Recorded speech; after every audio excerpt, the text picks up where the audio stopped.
Bismillah, salam alaikum. Est-ce qu'on m'entend?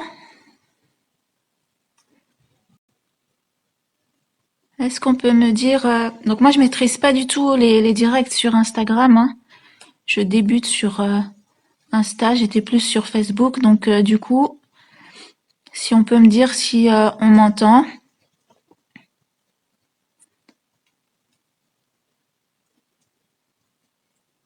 Euh, on t'entend très bien. Alhamdulillah, bienvenue, Inch'Allah. Bienvenue à vous toutes et vous tous.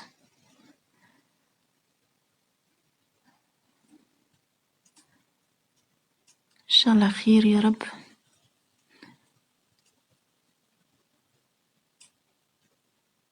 Donc je vais attendre un petit peu que les connexions se fassent, Inch'Allah. Alors quoi de mieux qu'un feu de cheminée pour parler de ce qu'on va parler? Il paraît que c'est romantique.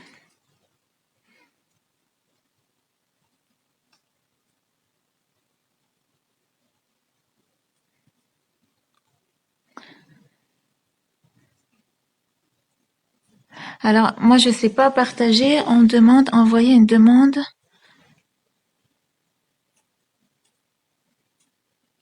Khair, Inch'Allah. Fatima, salam alaikum akhti, salam à la famille.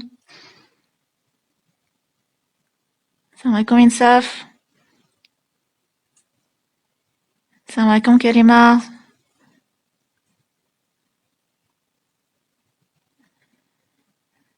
Salam alaikum Shay. Bonne nouvelle. Ramadan Mubarak, Inch'Allah. Alors, Mashallah, on va parler de quoi? Je suis rentrée sans savoir. J'ai vu de la lumière, je suis rentrée. Alhamdulillah. Je vais expliquer de quoi on va parler, Inch'Allah. Vous avez l'affiche sur le fil de mes publications. Donc, est-ce que je vois 243, 247? Ça, c'est le nombre de personnes qui sont connectées, Mashallah.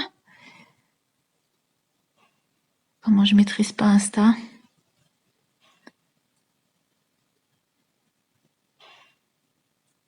Salam.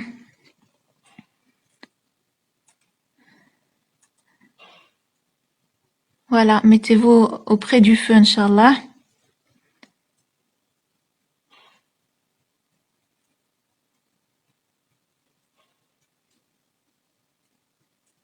D'accord, c'est le nombre. Ok, Mashallah. Donc déjà, on est beaucoup. C'est un sujet qui interpelle, un sujet qui touche, un sujet qui attise les curiosités.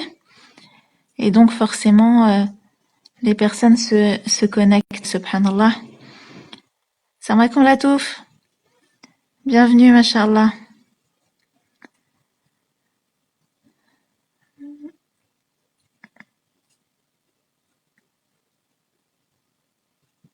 Salam alaikum. Salam alaikum.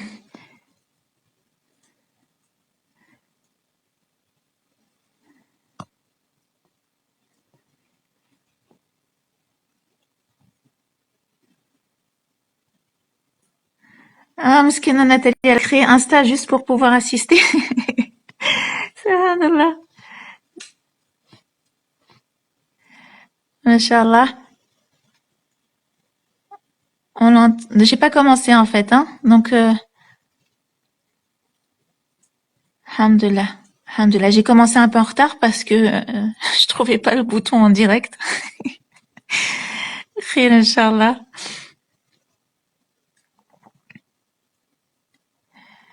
Alhamdulillah. Donc on va commencer, Inch'Allah. Je pense qu'on est déjà très très nombreux et nombreuses. A priori, je vois plus des nombreuses que des nombreux, mais Inch'Allah, peut-être petit à petit. Ces messieurs nous rejoindront, Inch'Allah khir. Donc, j'ouvre A'udhu billahi minash shaitanir rajim. Bismillahir rahmanir rahim. Bismillah wa salatu salam ala ashrafil mursalin. Sayyidina Muhammad sallallahu alayhi wa sallam wa min tabi'u bi ihsan ila yawmiddin. اللهم اشرح لي صدري اللهم اشرح لي صدري اللهم اشرح لي صدري ويسر لي أمري واحلل عقدة من لساني يفقهوا قولي وبسم الله بسم الله بسم الله Donc, il y en a qui ont senti la chaleur de la cheminée et qui sont rentrés sans savoir de quoi nous allions parler. Il y en a qui, au contraire, ont vu le sujet et ont mis pause à toute leur activité en se disant, tiens, ou peut-être pas, peut-être que vous êtes en train de vous affairer et vous avez mis le son pour pouvoir nous suivre en direct. Alhamdoulilah, bienvenue à toutes. Mashallah, vous êtes déjà 321 personnes. Puisse Dieu me faire dire ce que j'ai à dire et me faire comprendre, Inch'Allah, et la bouche la plus près de mes oreilles est la mienne, Inch'Allah, Amin Rabbil Alamin. Alors, la fatigue, on va dire, commence à se faire ressentir, et puis le manque d'aliments, on est au 6e jour, ou de substances envers lesquelles certains sont accros, comme le café, pour certains fumeurs la cigarette, les accros au sucre, etc. Eh bien, tout cela fait que, eh bien, des couples se disputent, j'ai envie de vous dire malheureusement encore, ou davantage pendant Ramadan. Alors c'est vrai que c'est pas un sujet abordé en général durant cette période, je vous l'accorde, et on n'a pas forcément envie de parler de ça, mais c'est pourtant un thème important qui part de notre réalité et qui part du terrain. Alors, pour ceux qui ne me connaissent pas, j'ai fait plus de 10 ans de cabinet en tant que conseillère conjugale, et puis j'ai écrit des livres sur la question.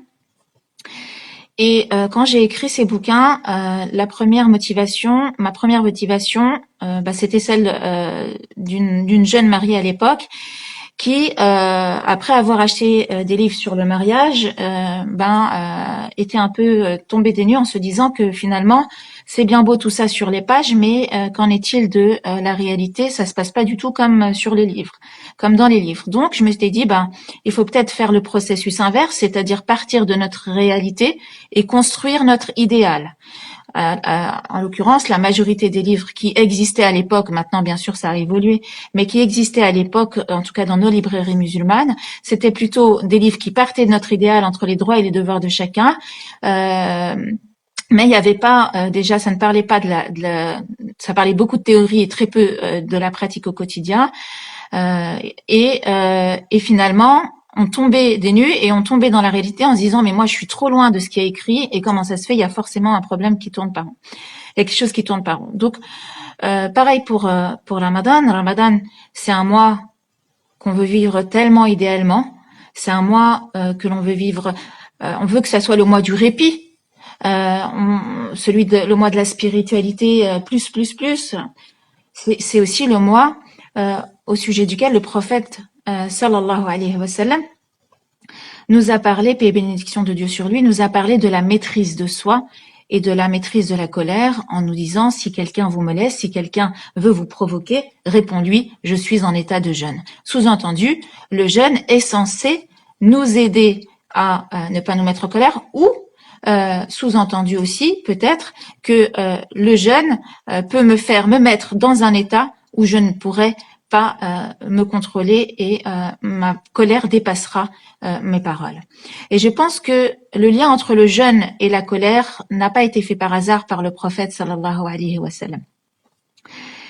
Car malgré tout, malgré nos bonnes intentions, malgré qu'on dit que les grands shayatines sont attachés, malgré le fait qu'on soit quand même dans un contexte où le Coran tourne toute la journée, eh bien, ça flanche. Et certaines familles se prennent le bec, comme dit l'expression, et se disputent.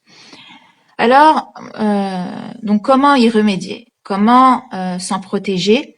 Et qu'est-ce que ces disputes peuvent et viennent nous dire? Donc bien sûr, en une intervention, on va pas pouvoir traiter tous les thèmes qui mettent de l'huile sur le feu et qui font que ça n'avance pas et ça ne va pas. J'ai voulu axer mon intervention de cette fin d'après-midi sur parce que en réalité, ce ne sont pas des problématiques nouvelles en général qui sont parachutées durant le Ramadan dans votre vie de couple et dans votre quotidien. Mais très souvent, sauf bien sûr exception, ce sont les fameux problèmes de fond qui reviennent sur la table et qui remontent à la surface, et particulièrement durant ce mois. Pour plein de raisons. C'est des problèmes que l'on n'a jamais réellement réussi à régler. Alors, je donnais souvent l'exemple quand je recevais les gens au cabinet. Donc une séance, ça dure entre 1 heure et demie, 2 heures en fonction. Et bien sûr que en 1 heure et demie, en 2 heures, en 1 heure, quand tu as des gens qui sont mariés depuis 10 ans, 12 ans, 5 ans, tu peux pas traiter de tous les problèmes. Donc j'avais pour habitude de leur donner comme exemple l'exemple d'une baignoire. Et je leur disais, écoutez, imaginez que là vous venez, entre guillemets, chez un plombier, et la baignoire, elle est remplie avec autant d'eau que d'années que vous avez vécues ensemble. Et quand dans le meilleur des mondes, cette eau, elle doit toujours rester la plus propre possible. Mais on vit non pas dans le meilleur des mondes, mais dans le monde réel que nous sommes, à savoir des êtres imparfaits. Eh bien, il y a des saletés qui s'installent. Et le but de tout couple, c'est de parvenir à les évacuer, à les laisser passer, à les faire disparaître, à les dissoudre et à les faire passer par le siphon en parvenant à les régler dans un premier temps seul.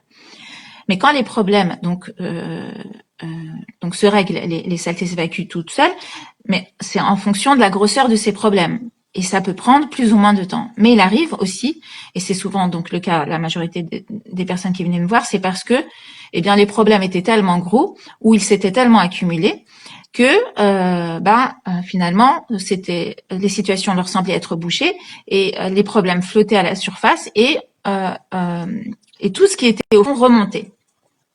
Et du coup, dans ces cas-là, plus rien ne passe. Comme c'est bouché, plus rien ne passe. La vie au quotidien, c'est des trucs qui t'as du mal à passer, mais tu dis allez, c'est rien, allez, je patiente.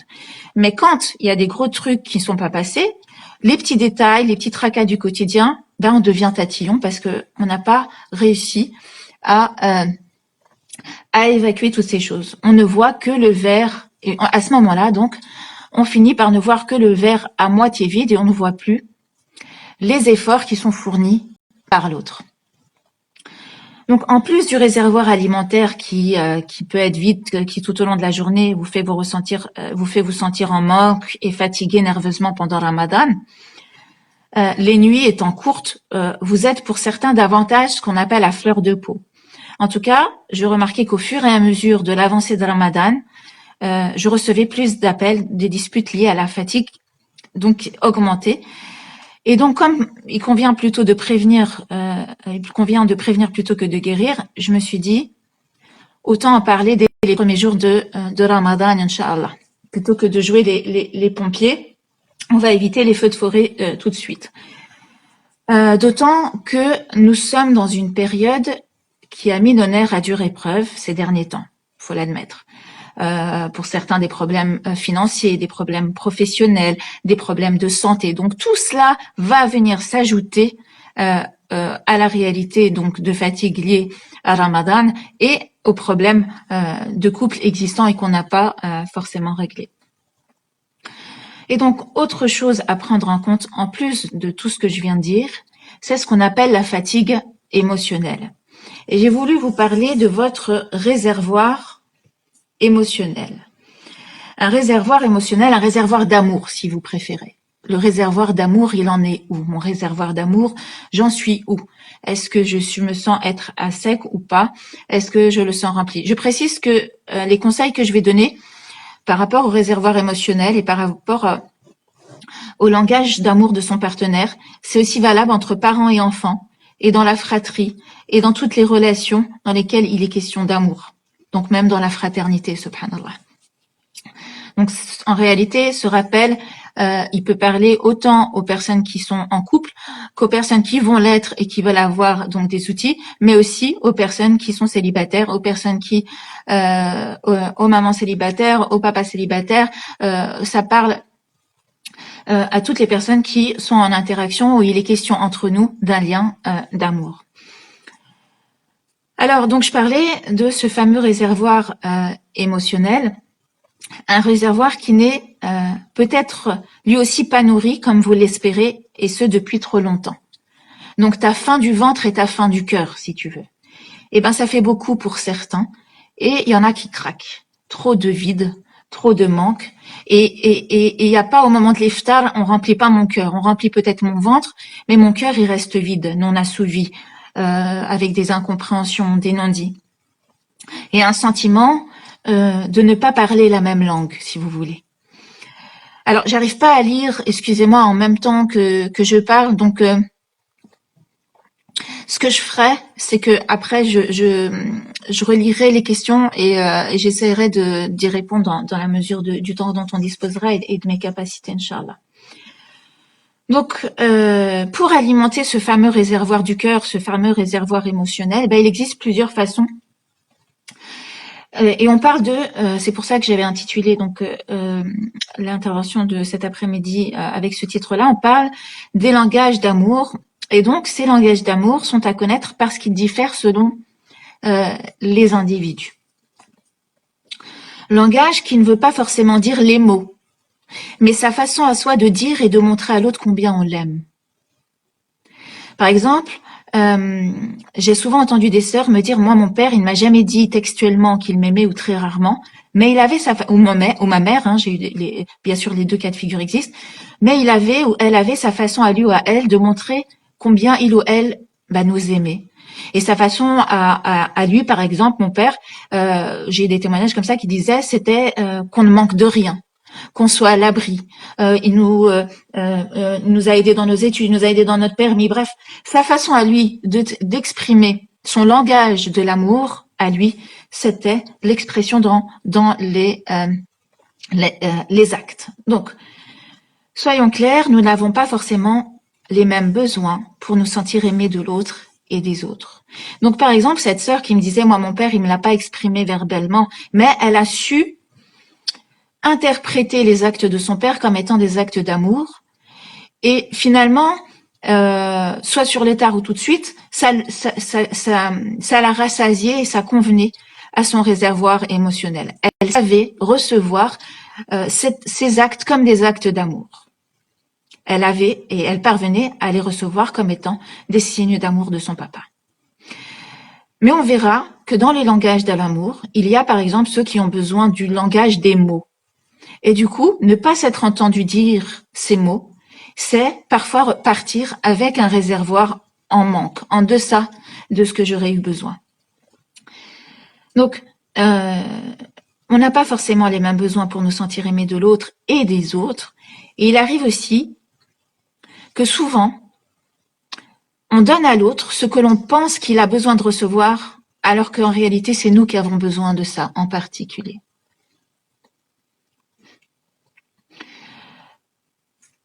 Où il arrive, donc ça je donnerai un exemple par rapport à ça, où il arrive aussi qu'on a capté ce que l'autre a besoin, mais on refuse de lui donner, car soi-même on ne reçoit pas le carburant pour son réservoir émotionnel dont nous on a besoin. Et donc là c'est un jeu de tant que tu me donnes pas, je te donne pas. Donc, bien sûr ça fait le jeu de Shaitan et il s'en frotte les mains.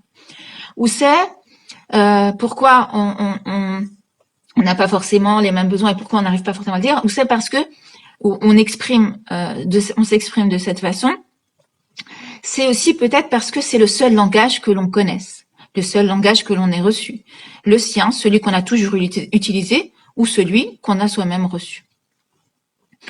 Et connaître, donc on va en parler les grands langages et connaître les langages et les exprimer, c'est avoir plus de chances de se faire comprendre par l'autre et lui exprimer combien on l'aime avec ses mots aussi, à lui ou à elle.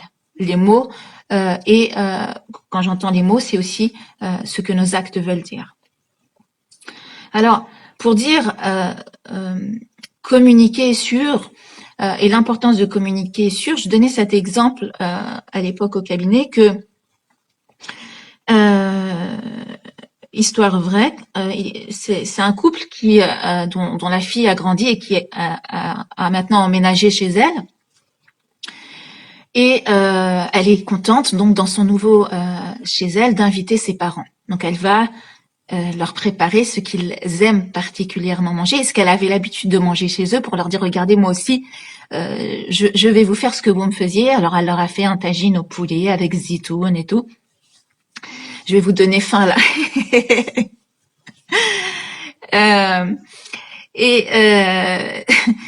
Et donc elle prépare donc son poulet, machallah, et puis elle fière d'elle, elle présente à ses parents, et ses parents fiers de leur fille d'être reçue par leur fille devenue grande. Et donc, au moment de servir, donc elle va aussi faire le service, elle va couper le poulet. Et quand elle va couper le poulet, elle va couper donc la cuisse et elle dit maman, je te donne la cuisse parce que pour elle, depuis qu'elle est toute petite, sa mère mange la cuisse. Et elle dit bah non, donne-la à ton père, il préfère. Et donc là, occasionnellement, la mère a dit il préfère, en réalité, il a toujours préféré. Pour dire quoi? Pour dire que en fait, et le père de dire mais non, mais moi en fait, je préfère le blanc. Et en fait, ça faisait 40 ans que chacun donnait à l'autre ce que lui il aimait en pensant que l'autre ça lui ferait plaisir, parce que on n'avait pas discuté sur qu'est-ce que t'aimes réellement dans le poulet.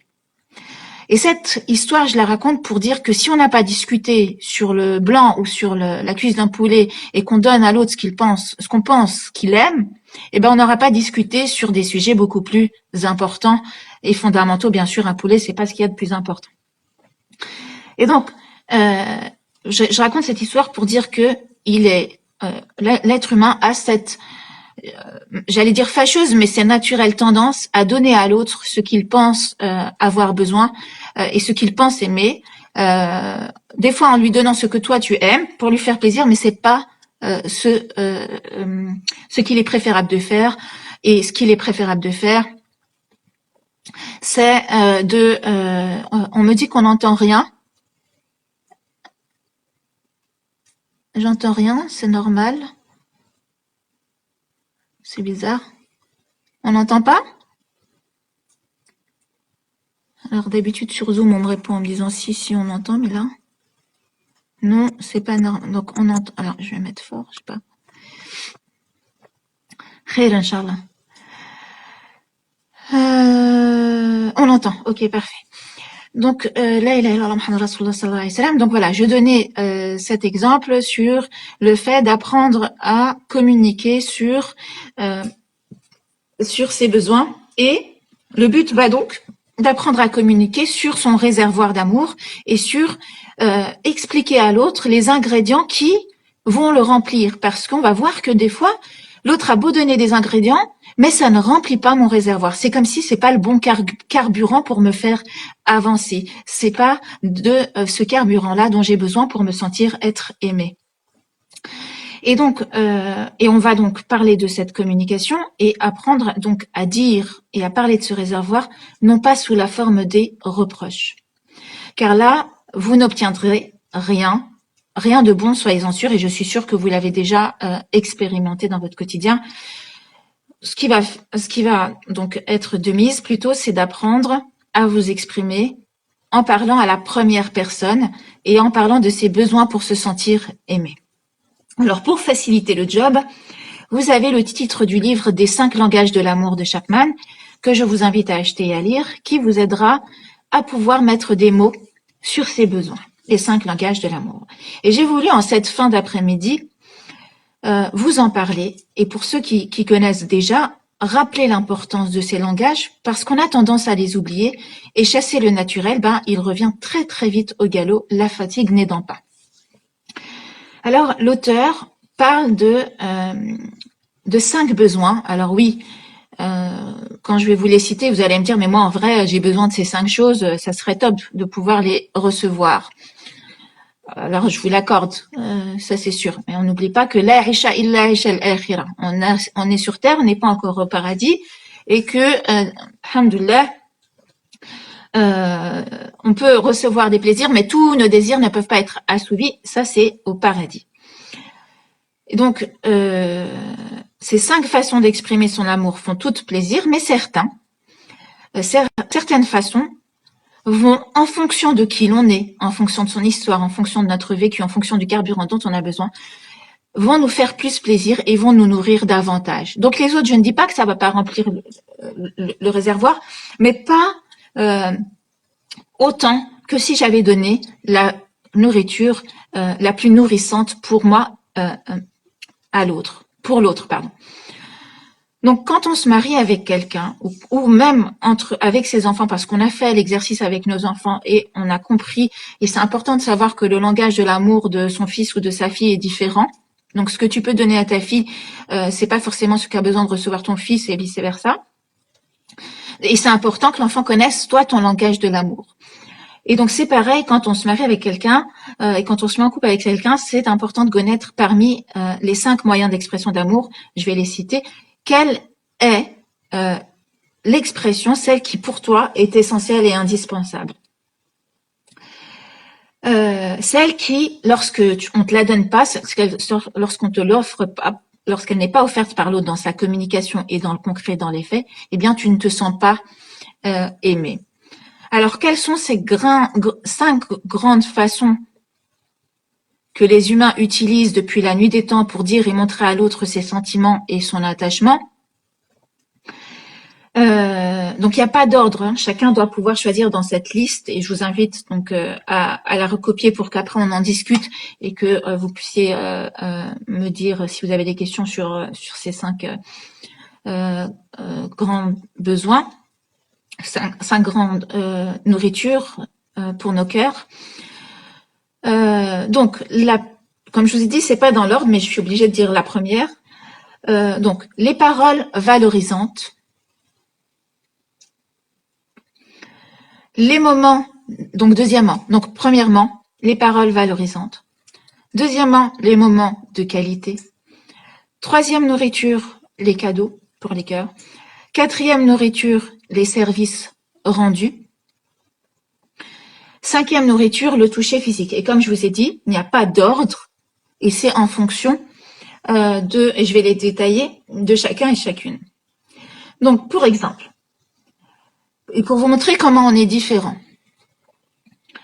Si vous offrez régulièrement des cadeaux à votre femme, parce que c'est votre façon à vous de montrer combien vous l'aimez et vous pensez à elle, mais que vous n'êtes jamais à la maison car trop occupé par votre travail et votre investissement associatif, et que le langage d'amour de votre femme n'est pas celui-ci, mais que pour elle, celui qui remplit son réservoir, ce sont les moments de qualité passés ensemble, eh bien petit à petit son réservoir émotionnel finira par se vider, car elle va se sentir délaissée et non nourrie, et le mari de ne pas comprendre parce qu'il estime qu'il est aux petits soins par son langage de l'amour, par les cadeaux, par les petites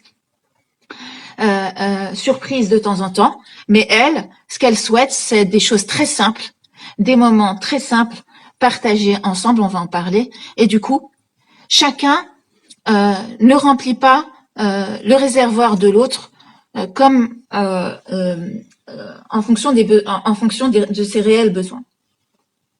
Donc, il faut savoir comment fonctionne notre partenaire en ayant communiqué en amont et utiliser son ou ses langages.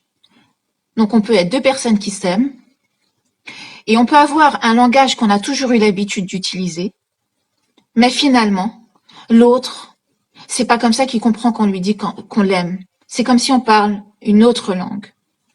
Et oui, on va peut-être devoir apprendre une nouvelle langue, la langue de l'autre, la langue de l'amour de l'autre, la langue qui, oui, l'autre va nous dire, voilà, tu sais, quand tu fais comme ça ou quand tu dis comme ça, je me sens aimé. Et donc, ça va forcément, oui, faire appel à un travail sur soi, mais c'est toujours de l'intelligence émotionnelle acquise en plus. C'est toujours, et j'ai envie de vous dire, apprendre ces 5 langages, c'est appliquer la sunna du prophète sallallahu alayhi wa sallam. Ces 5 langages, si on étudie la sira du prophète sallallahu alayhi wa sallam, on voit que le prophète sallallahu alayhi wa sallam a utilisé ces 5 langages dans sa famille, avec ses enfants, avec ses épouses, en partageant avec Umm Aïcha des moments où elle aimait ces moments-là, en sachant apporter des mots doux, des gestes qui montrent à l'autre combien tu tiens à lui. Donc, je vais essayer rapidement de détailler pour pas non plus prendre de votre temps en ces nuits bénies. Le premier ingrédient, le premier carburant qui remplit le réservoir d'amour des uns et des unes, donc c'est agenré, hein, c'est aussi bien les femmes que les hommes ont besoin de ces 5 langages, mais un en particulier, voire 2. J'ai envie de vous dire que c'est normal quand tu en reconnais un puis l'autre, par exemple. Donc, on va parler d'abord des paroles valorisantes. Les paroles valorisantes, c'est quoi? Donc, dans le mot valorisante, il y a le mot valeur. Ce sont des mots qui mettent en valeur, des mots d'appréciation. C'est des compliments verbaux ce sont des puissants, les paroles valorisantes, ce sont des puissants communicateurs d'amour. C'est des compliments. Et il faut de préférence les utiliser sous forme d'affirmation simple et directe. C'est mettre en valeur ce qui est positif et sans évoquer le négatif. Parce qu'il y en a qui vont t'offrir ce cadeau-là, mais ils te rajoutent un dommage que il manque, et donc du coup le cadeau il va pas du tout remplir le réservoir, bien au contraire, il va le vider. Donc c'est les paroles valorisantes, c'est mettre en valeur ce qui est positif sans évoquer le négatif, ce qui va pousser l'autre sensible à ce langage dans une spirale vertueuse, où il ou elle va faire encore plus d'efforts. Et c'est valable aussi pour nos enfants. Dans certains couples, le partenaire n'utilise quasiment jamais ce langage de l'amour, ce vecteur donc des paroles valorisantes, parce qu'il ou elle a peur que l'autre ne dorme sur ses lauriers, parce que lui ou elle a été éduqué comme ça, et qu'il ou elle a peur que l'autre cesse de faire des efforts, en estimant que l'autre, de toute façon, il fait son devoir et que je n'ai pas à l'en féliciter. Et que le féliciter, c'est comme si on signifie à l'autre en arabe « Ameltni mzeya », tu m'as fait un plaisir alors que c'est ton devoir, subhanallah. Et donc, comme certains sont dans ce rôle-là, dans cette idée-là de pouvoir et de cette idée de rapport de force, et qu'ils ont peur que l'autre ne soit pas ne joue pas le rôle qu'ils attendent d'eux ou d'elle, eh bien, ils vont être dans cette idée que les compliments ramollissent, que les compliments sont des papiers cadeaux qui ne servent à rien, que les compliments c'est des détails. Et c'est délicat quand surtout c'est le langage dont a besoin l'autre pour se sentir aimé. Donc adresser des compliments sincères à votre conjoint n'est qu'une façon de lui faire comprendre combien vous l'estimez, surtout lorsque votre conjoint a choisi dans la liste de ses 5 besoins ce besoin de paroles valorisantes en number 1. Donc c'est important, vous reprenez la liste que je vous ai citée, donc les paroles valorisantes, les moments de qualité, les cadeaux, les services rendus et le 5e, le toucher physique, et vous demandez à l'autre c'est quoi, allez, les 2 premiers qui sont pour toi essentiels. Et bien sûr, comme vous êtes au top des tops, vous allez lui donner les 5, Inch'Allah, et vous allez répondre comme ça, vous êtes sûr de tirer dans le mille, et comme ça, vous êtes sûr à chaque fois de donner à l'autre et de remplir son réservoir, et qu'il ne soit jamais, qu'il n'atteigne jamais à sec, qu'il soit jamais à sec, mais toujours rempli. Donc, c'est encourager son partenaire à l'aide de paroles valorisantes, c'est lui insuffler du courage, parce que le manque de confiance et d'estime de soi peut gagner les cœurs, et ce type de paroles, cela permet d'aider à continuer dans ses efforts. Et pensez pas que les critiques, les reproches va pousser l'autre à faire plus d'efforts. Ça n'a jamais fonctionné comme ça. Ça ne fait que donner à l'autre envie de ne rien faire. Donc, au plus vous encouragez, en plus vous valorisez, en plus vous donnez envie à l'autre d'être dans ce cercle vertueux que de continuer à faire des efforts. Et n'oubliez pas, l'autre a besoin de voir dans vos yeux qu'il fait de son mieux. L'autre a besoin de voir dans vos yeux qu'il fait de son mieux. Et s'il a le sentiment que dans vos yeux c'est jamais assez, eh bien, il va se fatiguer en disant à quoi bon, il va tomber dans ce qu'on appelle l'aquaboniste. Donc, à quoi bon, à chaque fois que je fais quelque chose, ça sert à rien, c'est jamais bien, ben, je fais plus rien. Et voilà, et après, chacun campe sur ses positions et ça distancie les cœurs, les couples, les corps, et on arrive parfois et souvent à des séparations. Et si on se voit dans les yeux de l'autre amoindri, rabaissé, critiqué, bien sûr que sur de long terme, cela ne fera qu'affecter sa propre estime, à moins de s'être blindé. Et donc, comment tu t'es blindé? Eh ben, tu t'es blindé en ne donnant plus d'importance à ce que l'autre te dit, mais du coup, ben, la distance va s'installer. Donc, on va utiliser des paroles encourageantes pour nourrir ce réservoir, des paroles aimables, des paroles bienveillantes pour remplir donc le réservoir d'amour de son conjoint. Donc, c'est des paroles valorisantes, c'est des paroles qui parlent de ses sentiments, c'est des paroles qui complimentent, c'est des paroles qui rassurent. Je suis bien avec toi, tu m'as manqué, tu es ravissant, tu es ravissante, etc.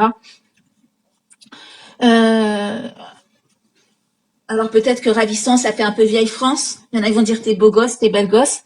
Hassilo, vous l'employez avec les mots qui vous vont, bien sûr, si tu dis tu es ravissant et que t'as jamais employé ce mot, ils vont te dire que t'as mangé quoi aujourd'hui, t'arrives quoi. Vous employez bien sûr les mots que vous avez l'habitude d'employer. Et il y a euh, l'inverse des paroles valorisantes aussi, c'est cette fâcheuse tendance qu'on a les dernières générations, c'est cette tendance à tailler, à tailler ou taquiner, et ça vide le réservoir. Je vous le dis tout de suite. Tout ce qui est taille, tu te dis pas, oh purée, plus il me taille, plus je le kiffe, c'est un truc de fou. Non, c'est plus il taille, plus tu dis, ton cœur au départ, tu rigoles. Tu rigoles une fois, tu rigoles deux fois. Mais en vrai, c'est tout sauf nuissant. Et c'est tout sauf, comment je vais dire ça, valorisant. Voilà. Euh, tout ce qui est taquinerie, je dis pas qu'on ne doit pas se taquiner, bien entendu, mais il y en a qui ont la taquinerie facile, trop souvent, et puis que dire quand c'est fait devant les gens. Alors là, c'est pas bon du tout, quoi. C'est pas bon du tout, d'autant que certains peuvent avoir, donc là je parle du langage de l'amour, mais il y a aussi les blessures de l'âme. Et si la personne avec qui vous vivez, elle a la blessure de l'humiliation, eh ben elle va se sentir humiliée.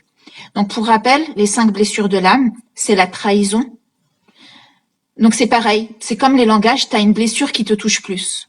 Donc tu as un langage d'amour qui te touche plus, et puis tu as une blessure qui te touche plus. Et pour rappel, donc parmi les blessures de l'âme, donc c'est la trahison pour certains qui les touchent le plus, le rejet, l'abandon, l'humiliation et l'injustice.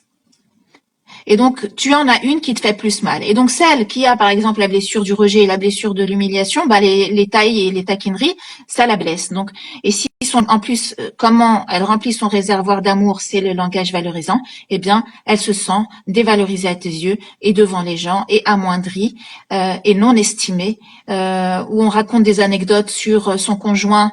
C'est pareil pour les frères, hein, où il y a des femmes qui, devant la famille ou devant la belle famille, montrent comment leurs époux sont des bras cassés en disant il a même pas été capable de faire ça, il a même pas été capable d'accrocher ça devant lui. Donc comment mais en plus d'une façon sans être consciente qu'elles sont en train de faire des catastrophes dans le cœur de leur conjoint en mode bah, je dis ce que je pense, c'est normal, faut appeler un chat, c'est la réalité, bah, il a qu'à se bouger. Donc bah, qu'est-ce qui se passe au fur et à mesure? Eh bien, la première qui sera apporter le bon carburant dans le réservoir de ton mari lui fera tourner de l'œil et il ira mettre le bon carburant à la bonne pompe à essence. Si vous voyez ce que je veux dire. Donc, la ilaha illallah Muhammad Rasulullah. Donc voilà, je vais pas m'étaler davantage sur les paroles valorisantes, mais c'est pareil pour les enfants. C'est pareil pour les enfants. C'est pareil, papa, maman, moi, mon langage de l'amour, c'est quand vous me dites des paroles valorisantes. Et quand vous me cassez, quand vous m'amoindrissez, quand vous me dénigrez, quand vous mettez en avant ce que je n'arrive pas à faire, je ne me sens pas aimée. C'est même pas seulement je ne me sens pas encouragée par vous, c'est même pas, c'est de l'ordre de l'amour. Je ne me sens pas aimée. Donc c'est touchant quand même de savoir ça, de se dire que si je peux, avec ma façon de parler, faire comprendre à mon enfant combien je l'aime, et inversement, je peux, en parlant mal et en m'exprimant mal, euh, ne pas savoir montrer à mon enfant combien je l'aime, de par mon inquiétude, de par mes peurs, de par mes projections négatives, de par aussi mes peurs sur le regard de ce que les gens pourront dire, etc. Je peux détruire le cœur et le réservoir de mon enfant qui, du coup, va commencer sa vie d'adulte avec un réservoir non déjà à sec. Et il n'y a pas mieux qu'un enfant qui commence sa vie d'adulte avec un réservoir qui est plein. Parce que du coup, il va pas chercher en son conjoint, en sa future femme et en son futur mari, celui ou celle qui va venir remplir ce qu'il n'a jamais reçu. Et du coup, sinon, ça va créer de la dépendance affective. Parce que du coup, le conjoint va devoir porter et devoir remplir non pas seulement l'amour d'un conjoint, mais devoir remplir le réservoir et le carburant de ce que je n'ai pas reçu en tant qu'enfant de la part de mes parents. Et du coup, le conjoint risque de faire reposer tout le sens de sa vie sur son époux, son épouse et son rôle d'époux et d'épouse, et ça peut créer des liens de dépendance, et l'autre se sent sans qu'on lui demande plus que ce qu'il n'est capable et en mesure de donner, et se sauve les jambes à son cou. Et prend les jambes à son cou.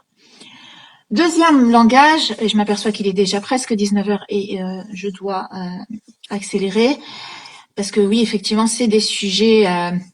Inch'Allah, vous êtes 544 personnes, subhanallah, subhanallah. Et j'ai décidé de parler de ça sur un coup de tête, ayant reçu des coups de fil de personnes qui, dans leur couple, ça ne va pas, ça n'allait pas en ce moment. Donc, je me suis dit, oh là là, il faut...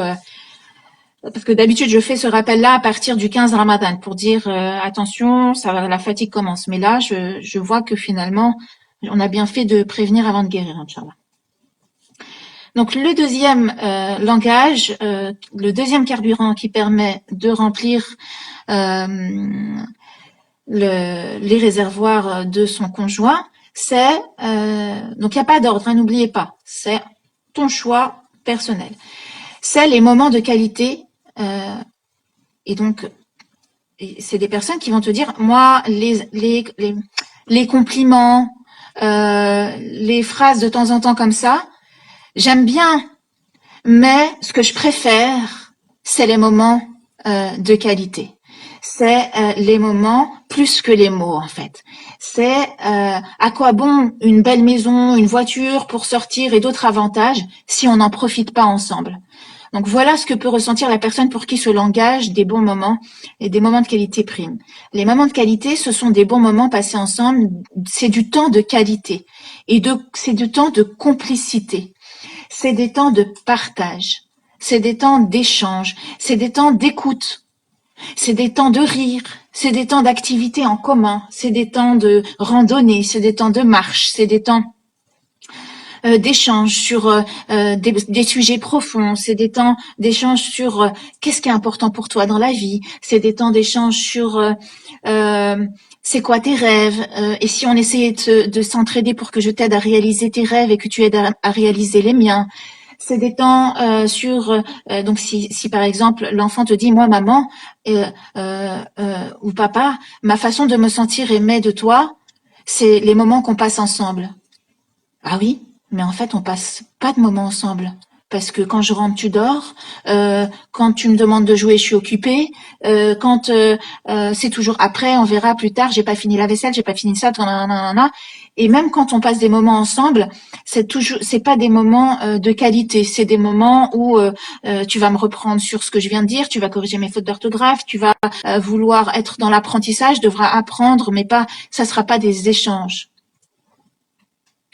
Donc, c'est pour vous faire comprendre que ce qui est valable pour le langage de l'amour amoureusement, c'est aussi valable avec vos enfants et même dans votre fratrie.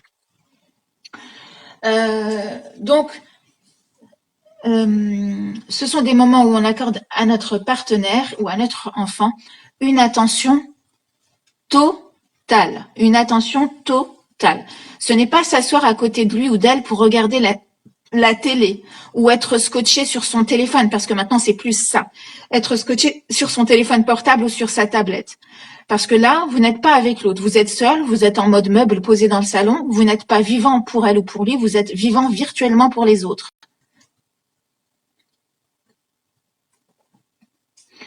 Donc ce deuxième langage, le langage des moments de qualité, c'est prendre le temps de là ou de le regarder. C'est prendre le temps de là ou de lui parler. C'est prendre le temps, parce qu'il y en a qui savent très bien parler, mais qui savent pas écouter. C'est prendre le temps d'écouter. C'est prendre le temps de sortir, ou juste de partager, s'intéresser à ce que l'autre a fait aujourd'hui. L'autre, certains, lorsqu'ils rentrent Donc, c'est lorsqu'on rentre, c'est laisser le temps à l'autre de dire ce qu'il a fait, parce que certains parlent, certains vont parler d'eux, mais n'écoutent jamais quand l'autre parle. Ils ramènent tout à eux, en mode ah oui moi aussi, ah oui moi aussi. Mais l'autre elle a même pas encore fini ou il n'a même pas encore fini de raconter ce qu'il avait envie d'échanger. Donc il y a une phrase qui dit qu'on reconnaît généralement les lovers dans un restaurant car ils se regardent et se parlent, et on reconnaît les mariés car ils regardent les autres. Donc c'est un triste constat dans certains couples. Donc si vous vous reconnaissez, vérifiez si votre conjoint n'a pas ce besoin de moments de qualité et d'échange et de partage. Alors je ne dis pas qu'il faille tout le temps parler parce que le silence aussi c'est important, c'est bien. Maintenant si l'autre a besoin d'échange dans ces moments de qualité, euh, apprenez à vous exprimer, apprenez et c'est jamais trop tard comme Zazou vient de l'écrire. Je pense que les moments de qualité sont ce qui manque le plus aux couples installés depuis un moment, qui vivent ensemble depuis un moment. On entre dans une routine où on oublie de passer de bons moments à deux ou en famille. À noter que lorsqu'on a des enfants, il y a des moments de qualité que l'on peut passer avec notre partenaire, mais aussi des moments de qualité à passer en famille, où notre attention sera alors portée sur la famille entièrement, mais aussi apprendre à dissocier, donc apprendre mon fils à part, apprendre ma fille à part, apprendre mon épouse à part, mon époux à part, et privilégier des moments de qualité en one-to-one, en tête-à-tête. C'est très très très important.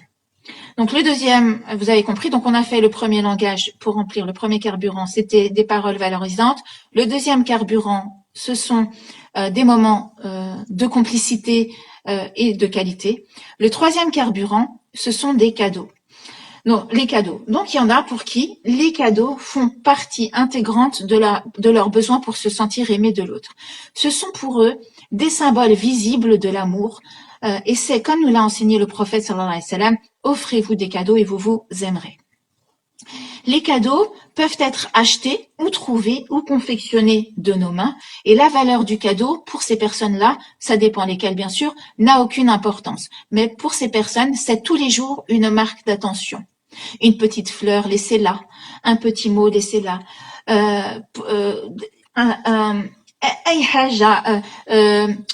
Tu vas aller manger une bouchée, plutôt que de la manger toi, eh bien tu l'offres à l'autre. Tu offres la dernière cuillère de ton mets préféré. Donc ce que l'autre a besoin de ressentir, c'est que tu penses à lui de façon matérielle par des gestes. Donc les mamans et les papas se souviennent du jour où leurs enfants leur a offert leur cadeau pour la fête. Et pourtant c'est un truc fabriqué de leurs mains tout simple, mais ça les a touchés. Voilà. Donc c'est important de comprendre que ça ne veut pas dire que il faille acheter des choses chères ou qu'il faille être riche du coup pour pouvoir répondre à ce troisième besoin. Mais c'est important de comprendre que oui, par exemple, si vous n'êtes pas vous sensible aux cadeaux, et du coup, très souvent ceux qui ne sont pas sensibles aux cadeaux, écoutez bien, ceux qui ne sont pas sensibles aux cadeaux, ça veut dire quoi, pas sensible aux cadeaux? Ça veut dire que oh bah fallait pas t'embêter, c'est pas grave. En vrai, presque, j'en avais pas besoin. Eh bien, très souvent, ces personnes n'en offrent pas ou rarement. Mais n'oubliez pas que votre partenaire n'est peut-être pas comme vous. Offrez-lui quelque chose qui pourrait donc lui plaire et voyez sa réaction et voyez si c'est plutôt quelqu'un qui dit mais c'est pas possible, ça me fait trop plaisir, mais oh là là, et qui saute de joie pour un petit truc, et là tu dis ah ouais, donc en fait c'est ça qui la rend ouf, c'est ça qui lui fait plaisir, c'est ça qui fait que moi si j'avais su j'aurais fait ce geste-là depuis longtemps. Si vous pensez être mauvais en cadeau, eh ben faites-vous conseiller. Mais n'hésitez pas à rester simple. Alors je précise, il y a ceux qui savent donner et ceux qui savent recevoir. Il y a ceux qui savent recevoir mais qui ne savent pas donner. Et il y a ceux qui savent donner, mais, voilà, je l'ai dit, qui ne savent pas recevoir. Et en islam, on doit apprendre les deux. Et savoir recevoir, donc je recevais au cabinet, une fois je me rappelle, j'ai reçu un couple, donc, tellement ça m'a marqué, hein, ça fait quand même longtemps. je recevais un couple qui, donc le frère, il dit, écoutez, moi je suis à fond en fait. Je reçois les deux en même temps. Je suis à fond. Je fais des efforts de dingue pour la satisfaire, pour qu'elle soit heureuse, mais j'ai l'impression qu'elle n'est jamais contente et que j'ai beau lui offrir tout plein de choses, elle n'est jamais contente. Et la sœur de me dire, non mais attendez, il m'a offert un sac rouge. Depuis quand on met des sacs, depuis quand je mets des sacs rouges? Ça veut dire qu'il me connaît pas. Et le frère me dit, oui, mais Madame Lagdar, c'est un long champ. Je l'ai payé, je sais pas combien. Eh ben, justement, c'est pas dans ça qu'il fallait mettre. Et je me retrouve donc devant moi, un couple qui a voulu donc se faire plaisir, mais qui ne s'est pas donné à l'autre ce dont il a besoin. Et l'autre ne sait pas recevoir et voir les efforts que l'autre fournit. Et bien sûr, ben c'est le serpent qui se mord la queue et finalement, ben on tourne en rond et après le couple finit par se séparer parce qu'ils n'ont pas su exprimer à l'autre combien ils l'aimaient, enfin et que l'autre n'a pas vu aussi les efforts fournis par celui qui en faisait. Donc, et cette sœur-là en question, en vrai, plutôt que de dire oui, ça m'a fait plaisir le sac, mais ce que je préférerais, c'est qu'on passe des moments ensemble et qu'on partage et que on partage des rêves et des projets en commun et pas que tes projets de ton côté, etc. Eh bien, bah, elle a été dans le reproche. Donc, c'est très souvent le cas, c'est-à-dire que inconsciemment, tu vas être dans le reproche parce que tu n'as pas reçu le bon carburant. C'est comme si c'est un rejet que tu fais de l'effort de l'autre comme si ce rejet devait faire comprendre à l'autre, tu te trompes, c'est un autre carburant, moi c'est plutôt essence, toi c'est tu me donnes du diesel. Mais en vrai l'autre, tant que tu lui verbalises pas, il est pas dans ta tête en fait. Et je suis sûre que même toi t'es pas dans ta tête et t'arrives pas encore à mettre des mots sur ses besoins. Et du coup, le livre de Gary Chapman, il est formidable pour ça, c'est qu'il met des mots et il va t'aider, il va te faciliter le travail pour pouvoir exprimer donc ce que et reconnaître parce que des fois on reconnaît pas mais savoir reconnaître son carburant.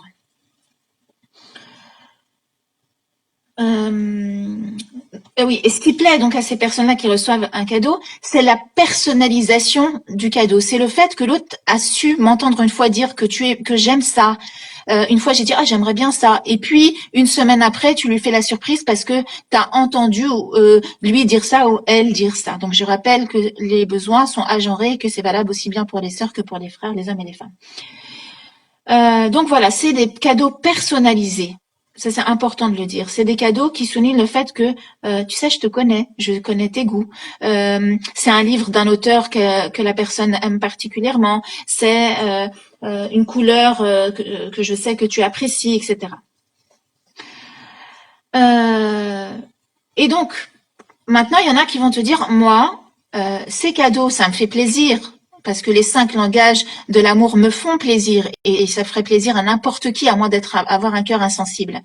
Mais certains vont te dire, moi, les cadeaux, je préfère les moments complices ou alors, si tu veux me faire des cadeaux, eh bien, je préfère le don de ta personne et de ta présence et de ton aide par 4e langage, les services rendus. Le 4e langage, c'est les services rendus. Les services rendus, c'est il neige dehors, ta voiture est pleine de neige et ton pare-brise est plein de neige et ton mari va avant que tu sortes aller déneiger ton pare-brise et faire en sorte que quand tu sortes ta voiture est prête et t'as pas besoin de galérer avec le froid. Ça, c'est sa façon à lui de te montrer combien il t'aime, il est précautionneux et il pense à toi. Il y a des femmes qui vont le voir ça et qui vont mettre en valeur en disant merci. Et donc là, lui, il y a 2 façons.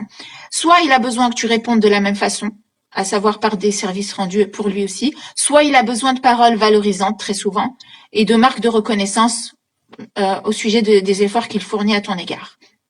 Et très souvent, c'est les 2. Donc, il va apprécier le fait que tu soulignes le fait que tu aies vu tous les efforts qu'il a fournis. Mais certaines sœurs, par exemple, vont estimer que c'est normal. Et ils vont estimer que c'est normal, hein, c'est son devoir, et ils ne vont pas le souligner De la même façon qu'un mari peut ne pas souligner l'effort ou le temps qu'aura passé son épouse en cuisine parce qu'il va estimer que c'est normal.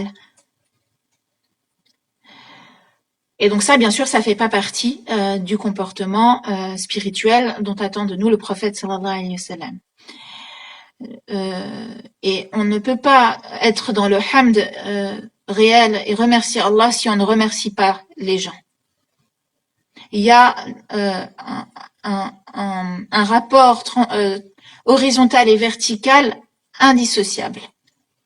Il y a des gens qui sont bien verticalement, mais horizontalement, c'est la catastrophe. Et il y a des gens qui sont bien horizontalement, et ça va les mener vers du transcendantal, et ça va les mener vers du vertical.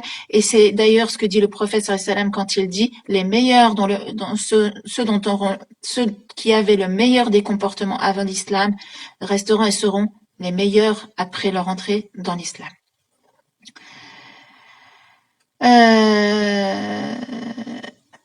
Qu'est-ce que je voulais dire? La ilaha illallah Muhammad Rasulullah. Donc, les services rendus.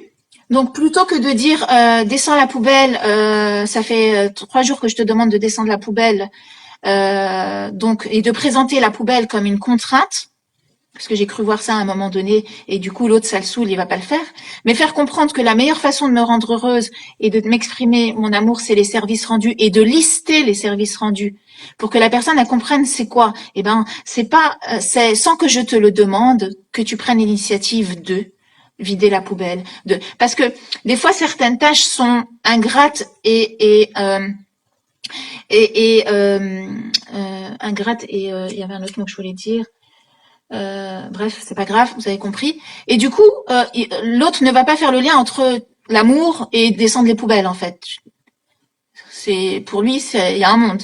Mais à exprimer en disant, voilà, moi, c'est les services rendus qui me font me sentir aimé de toi, et tu listes la liste, la personne d'elle-même, elle se dit, ah bah tiens, la liste c'est ça, donc tiens, j'ai envie de lui dire que je l'aime, et ben, je sais que ça lui fait plaisir, et ben, je vais aller, sans qu'elle me le dise, descendre la poubelle. Encore faut-il qu'elle le souligne et qu'elle dise merci, j'ai vu l'effort. Voilà, rébarbatif, c'était ça le mot. Merci. J'ai vu l'effort que tu as fourni, parce que c'est important aussi que l'autre sente que tu vois ce que je fais. Qu'est-ce que je voulais dire d'autre? Donc, des fois, donc les personnes, ce qui les a fait tomber amoureux d'une autre personne, c'est le fait qu'il ou elle était toujours serviable au service des autres. Et il arrive que cette même personne, dans sa façon d'aimer, soit différente à l'extérieur comme à l'intérieur, en donnant davantage dehors, mais dedans en étant sur la défensive, et ça aussi, ça arrive. C'est-à-dire que ce qui t'a fait aimer cette personne, c'est le fait de constater qu'il ou elle est toujours dans le don d'elle-même, mais à la maison, bah, c'est une toute autre personne. Parce que c'est une personne qui est plus tournée vers le social, qui est plus tournée vers l'extérieur. Sa priorité, c'est l'extérieur. Son don de lui, c'est à l'extérieur. Le combat du guerrier, c'est à l'extérieur. Et quand il arrive, il est en mode repos du guerrier. Et maintenant, j'ai fait ce que j'avais à faire. Et c'est plus mon rôle. Et maintenant, j'ai besoin qu'on soit à mon service après l'avoir été avec tout le monde. Donc ça aussi, ça existe. Donc, les services rendus, dans la liste, c'est à vous de la faire. Ça peut être, la sœur donc a parlé des tâches ménagères, mais pour les frères, c'est à lui de vous dire ceux qui ont besoin d'aide dans les services rendus. C'est à lui de vous dire, voilà, moi, c'est ça, c'est ça, c'est ça. Chacun va créer sa liste des services rendus. Cuisiner un bon petit plat, mettre la table, faire la vaisselle, passer l'aspirateur, nettoyer les meubles, déboucher un évier, ranger ses chaussures, ôter les éclaboussures sur le miroir dans la salle de bain, changer les couches des bébés, repeindre la chambre à coucher qu'on a demandé depuis 20 plombes, changer les rideaux qu'on a demandé depuis 20 plombes, accrocher un truc qu'on a demandé depuis 20 plombes, amener les enfants à une activité alors que toi t'aimes pas cette activité, mais tu fais un effort alors que c'est pas dans ton naturel, mais que tu vas commencer à vouloir apprendre à ce que ça le soit, tondre le gazon, etc., etc., etc. Et donc c'est des services qui exigent donc le don de sa personne, de la réflexion, de l'organisation, du temps, d'énergie, et c'est pas toujours agréable à effectuer. Donc c'est une façon. Il y en a pour qui c'est naturel, hein. On précise, il y en a, c'est comme ça, c'est simple. Et c'est comme ça qu'ils ont toujours exprimé leur amour, même envers leurs parents. C'était des enfants qui étaient comme ça, même envers leurs parents. Mais il y en a pour qui c'est pas comme ça en fait. C'est pas de cette façon qu'ils expriment leur amour. Donc ils ont intérêt à apprendre une nouvelle langue. Et ça s'apprend pas facilement une nouvelle langue. Et on force pas quelqu'un à apprendre une nouvelle langue. Sinon la personne elle se braque.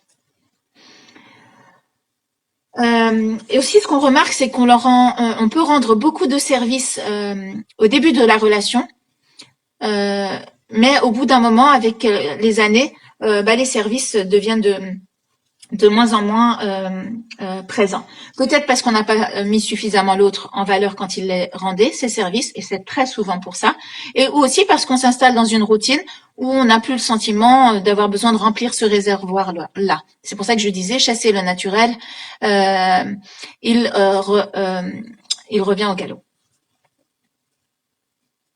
Parce qu'au début de la relation, on ressent pas comme des efforts, mais comme un plaisir. Et puis petit à petit, ça devient des contraintes avec le temps qui passe.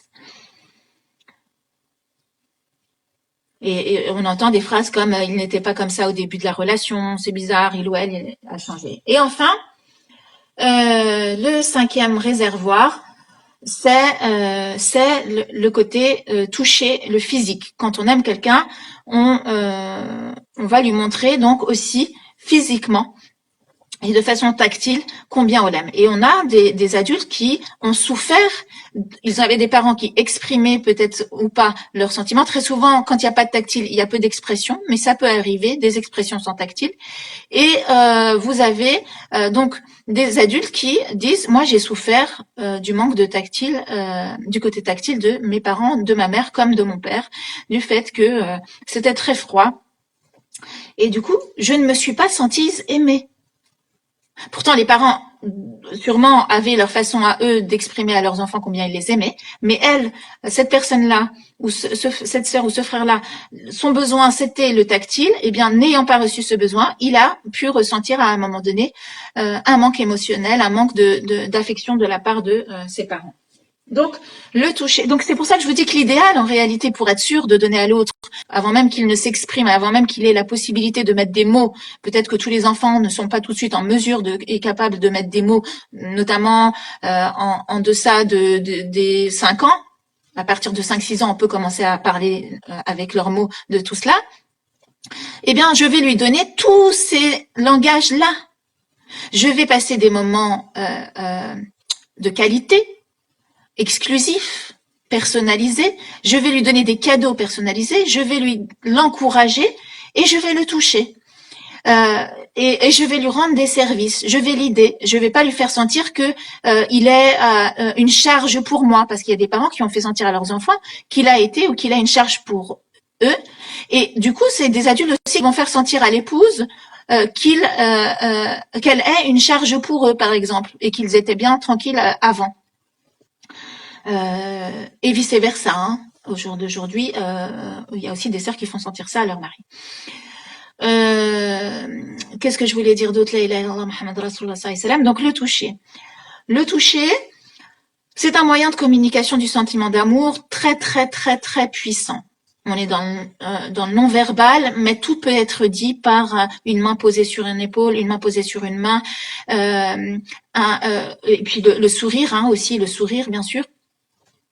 On a l'expérience, vous vous rappelez, de ces enfants, cette malheureuse expérience et cette triste expérience de ces enfants dans cet orphelinat qui n'étaient pas portés et qui sont morts non pas de faim parce qu'ils étaient nourris, mais par manque de toucher et de tactile. Donc, c'est mortel en fait. C'est que c'est un réservoir qui peut nous faire souffrir d'un manque énorme, subhanallah. Donc, quand on parle du tactile, donc comme moyen de communication du sentiment d'amour, bien c'est l'étreinte par les mains. Par exemple, vous avez des sœurs qui me racontaient que quand elles se sont mariées, elles ont toujours rêvé de pouvoir donner la main à leur mari. Mais elle disait, mais comment je peux lui donner la main à mon mari parce qu'il me dit, elle me dit, on habitait dans un quartier et il avait peur de se taper la honte et du coup, il refusait de me donner la main. Et moi, elle disait, je me sens donc dans sa blessure du rejet, blessure. Donc rappelez-vous les 5 blessures: trahison, rejet, abandon, humiliation, injustice.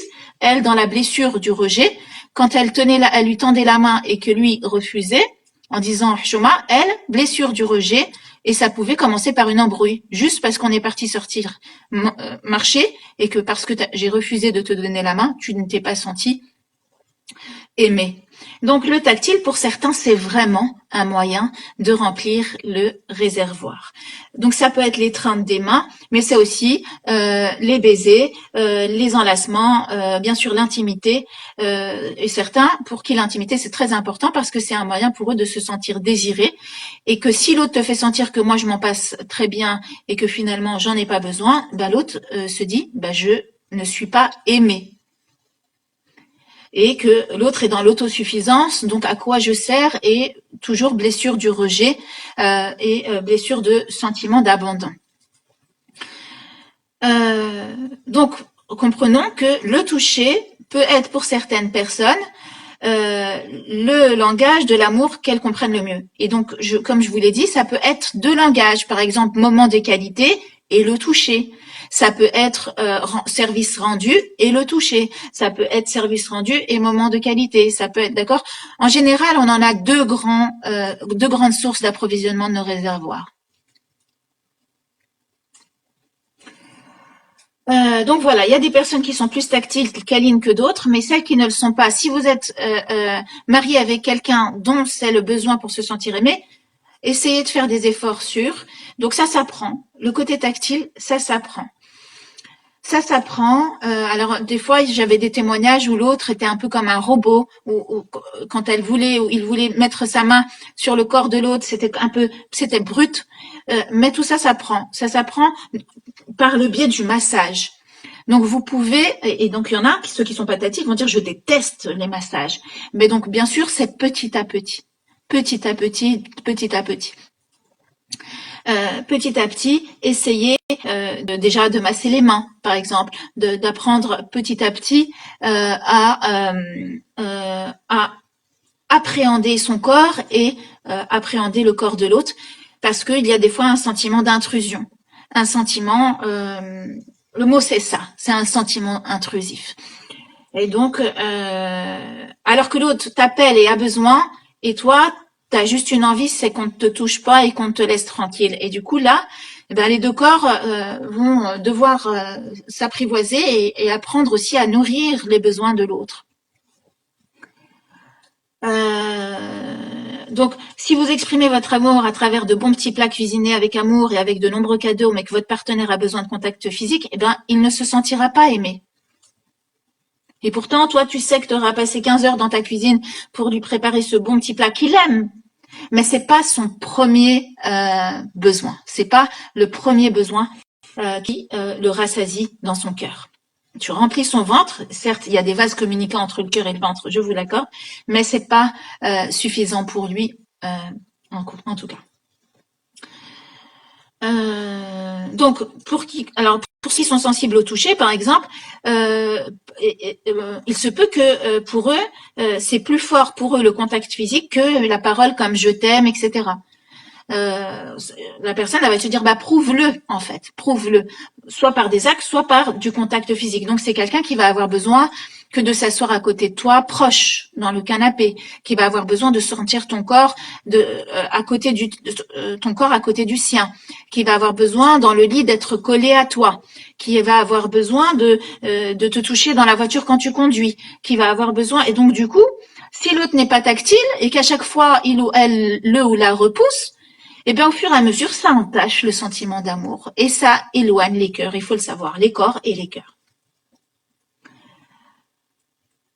Alors voilà, machallah, donc ben voilà, c'est ça, hein, ça fait une bonne 1 heure et demie. Je me disais que j'allais faire plus court, désolée, mais moi quand on me lance sur ce sujet, du coup j'ai tout qui remonte. Donc la question va être de quel est mon langage de l'amour, quelles sont mes 5 blessures de l'âme et savoir communiquer avec son conjoint, avec ses enfants et savoir le dire. Voilà. Donc pour les rappeler, les 5 langages de l'amour, c'est les paroles valorisantes, les moments de qualité, les cadeaux, les services rendus et le toucher physique. Et à vous de choisir ceux qui vraiment vous rassasient. Et puis pour les blessures de l'âme, c'est la trahison, le rejet, l'abandon, l'humiliation et l'injustice. Et c'est aussi important d'en parler avec ses enfants, que de ces 10 choses, j'ai envie de vous dire. Et en parler en famille, c'est encore plus beau. Si vous êtes en famille et que vous en parlez en famille, ça libère la parole et c'est encore plus beau. Et je pense que nos générations en sont capables. Peut-être pas les anciens où c'était beaucoup plus dur, mais je pense que les générations d'aujourd'hui en sont tout à fait capables. Alors maintenant, comment je vais faire pour lire toutes vos questions? Sans faire tomber le téléphone.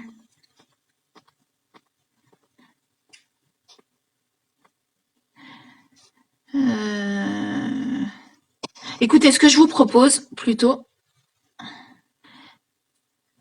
eh bien, c'est de les écrire maintenant, parce que avec 512 personnes, je ne sais pas combien de commentaires, et du coup, vous êtes toujours là. J'ai cliqué sur un bouton que je crois qu'il fallait pas. Purée. Bismillah.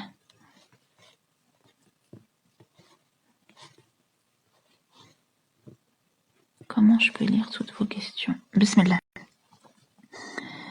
Donc, je vais voir 2-3 questions et puis après on se quitte parce qu'il est quand même déjà 19h30 et que il faut se préparer pour Shaqan Fatar, Inch'Allah. Voilà. Est-ce que vous connaissiez ces 5 langages? Qu'est-ce que ça vous a apporté? Est-ce que vous avez pu déterminer votre langage?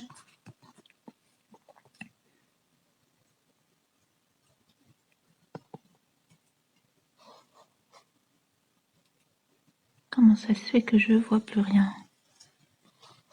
Ah si, je l'ai. Hop.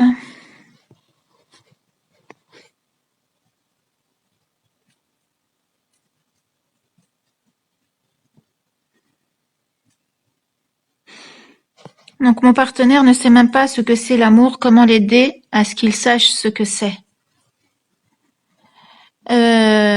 Si il s'est mis avec vous, c'est qu'il sait c'est quoi l'amour. Parce que sinon, il ne se serait pas mis avec vous. Maintenant, ce que vous dites dans votre question, c'est qu'il ne sait même pas ce que c'est que mon amour, que mon langage de l'amour. Mais il a forcément aimé parce qu'il a eu un désir de vouloir se mettre avec vous. Maintenant, dans votre question, c'est essayer de parvenir à, parce que c'est vrai qu'il y a des personnes qui sont très discrètes et qui ont du mal à mettre des mots. Donc c'est petit à petit, ne pas arriver avec ses gros sabots, mais petit à petit libérer la parole en parlant déjà de soi, sans obliger l'autre à parler de lui, et en disant, voilà, moi, pour me sentir aimé, voilà, il y a ces 5 besoins, j'ai besoin de ça. Saurais-tu réfléchir et prendre le temps de me dire, parce que sachez qu'il y en a qui peuvent répondre du tac au tac à ces 5 questions, à ces 5 besoins et savoir les reconnaître. Mais il y en a qui ont besoin de ce temps, en leur disant, ça me ferait plaisir que tu prennes le temps de lire ces 5 besoins et de me dire lequel te ferait le plus plaisir pour te sentir aimé de moi. Et il y en a qui vont pas réussir à l'exprimer et qui vont rester de marbre. Et donc ça, c'est ce type de personnalité qui sont laisse-moi tranquille, je te laisse tranquille. Me casse pas la tête, je te casse pas la tête. Et donc dans leur comment je vais vous dire, dans leur langage de l'amour, ce que ça représente et ce dont ils ont besoin, c'est surtout pas des valeurs dévalorisantes, parce que ça va les mettre encore plus en mode tortue, en mode je rentre dans ma coquille et je ne m'exprime pas. C'est des petits moments de toucher physique, c'est des services rendus, mais surtout des paroles valorisantes. Mais surtout des paroles valorisantes. Ce sont des gens qui souvent ont peur de mal dire, de déranger, ont peur la peur d'être ridicule et ridiculisé. et donc par peur d'être ridicules ou ridiculisés, préféreront ne rien dire ou que ce que je vais dire va être utilisé contre moi un jour ou l'autre. Voilà. Donc ça, il faut bien rassurer l'autre de par notre comportement pour pouvoir lui donner envie de dire comment il vous aime.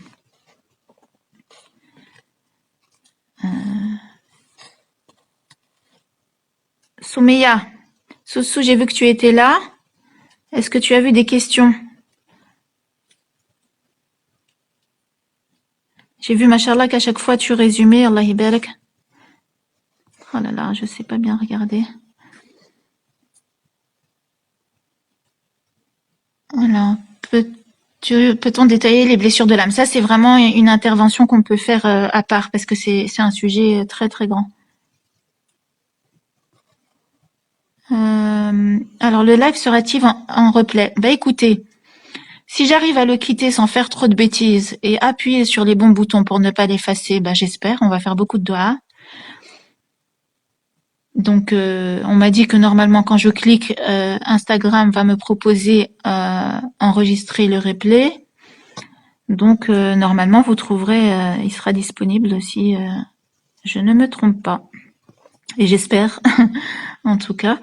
Hassil, regardez, il est 19h30. Je pense que on va se quitter. Je regarde s'il n'y a pas des questions importantes.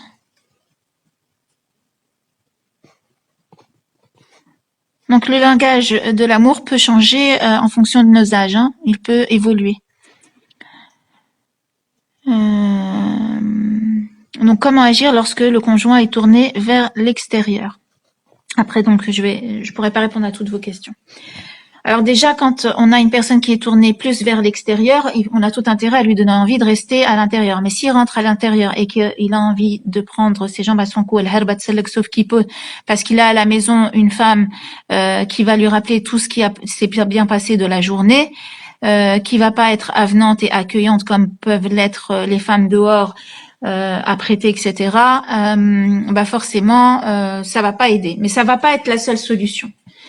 Parce que c'est une tendance dans la personnalité de la personne. Ça peut être une femme comme un homme. De toute façon, on le voit, ne serait-ce qu'avec nos enfants. Il y en a qui vont préférer être tout le temps dehors, il y en a qui sont plus casaniers. C'est pareil pour les conjoints. Donc déjà c'est les moments, il faut privilégier les moments, c'est pas la quantité mais la qualité des moments partagés à l'intérieur pour qu'il ou elle ait envie de rester le plus souvent à la maison. Les voyages, donc privilégier des tête-à-tête, donc des sorties en voyage, donc comme ça la personne, on a de la qualité, des shoots en fait, c'est des shoots de tête-à-tête pour que l'autre ne puisse pas être perturbé, attiré et déconcentré par l'extérieur. Donc prévoir des endroits où vous ne serez que à deux et des endroits courts, et sur une durée d'abord courte, parce que pour certains, du long, c'est la fin du monde. Par exemple, je me rappelle le témoignage d'un frère qui disait que quand il est parti en voyage de noces, ils sont partis aux Seychelles avec son épouse. Et aux Seychelles, donc il y avait personne, île déserte, elle et lui. Pour elle, c'était les meilleurs jours de sa vie. Pour lui, il avait qu'une envie, c'était appeler tous ses copains, tous ses amis, leur dire venez, venez, c'est super, vous allez voir, on va s'amuser. Et elle se posait la question, mais en fait, on n'est pas bien tous les deux. Et donc ça, c'est naturel. Nous, on l'explique dans nos séminaires. Donc on fait 2 séminaires, un qui s'appelle à la découverte de ma personnalité, et le deuxième, c'est la clé de votre personnalité. Et ça, on en parle au niveau 2, justement, de ces différences entre intérieur, extérieur, introverti, extraverti, etc. Voilà, je pense que là, il est 32. Je vais vous quitter et vous confier à celui qui n'égare jamais, Inch'Allah, et qui nous a créé imparfaits. Qu'Allah fasse que, Inch'Allah, ce Ramadan puisse apporter la paix dans vos foyers. Faites attention aux mots que vous pourriez être à même de regretter. Essayez de mettre un frein à main et d'être le plus zen possible. Évitez les cafés et la théine le soir pour éviter les excitants le plus possible. Si vous voyez que ça a un effet négatif sur vous, Et puis, ne soyez pas dans le reproche, soyez dans le partage, soyez dans l'écoute, soyez dans les marques d'attention, soyez dans le toucher, soyez dans les paroles valorisantes, soyez dans les cadeaux. Et Inch'Allah, tout ira mieux pour le meilleur des mondes et dans le meilleur des mondes, Inch'Allah. Sahashribskom, vous nous oubliez pas au moment de la rupture et je vais faire l'expérience en direct de couper et d'essayer d'enregistrer tout ça. Dua, Inch'Allah. Wassalamu alaikum wa rahmatullah ta'ala wa barakatuh. Fi amanillah. Alors, Bismillah. Bismillah, Bismillah. Si je clique sur la croix, est-ce qu'on peut juste m'écrire, si vous pouvez m'écrire la démarche à suivre comme ça, je fais pas de bêtises. Je clique sur la croix. Bismillah. Parce que là, j'ai plein de messages, du coup, pour arriver au dernier.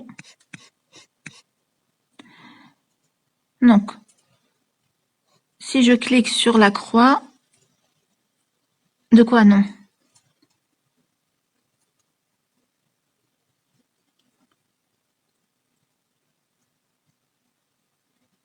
Alors du coup, vous m'avez fait peur. Est-ce que je peux cliquer sur la croix et que ça reste enregistré?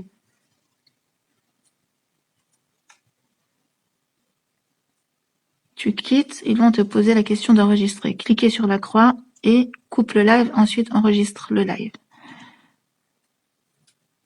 Il y en a qui disent faut enregistrer avant et il y en a qui disent ben, j'enregistre avant où? J'enregistre avant où? Réglage. Non, non, non. Les séminaires, Inch'Allah, ils reprennent après Ramadan, bidnillah samir alim. Bon, allez, bismillah, je suis obligée de cliquer parce que de toute façon, j'ai que ça comme option. Je suis obligée de cliquer sur la croix. Faut quitter, plus enregistrer. Allez, bismillah. C'est après la croix. De quoi c'est après la croix? Ok, c'est après la croix. Allez, bismillah. Terminez la vidéo. Voulez-vous mettre fin à la vidéo?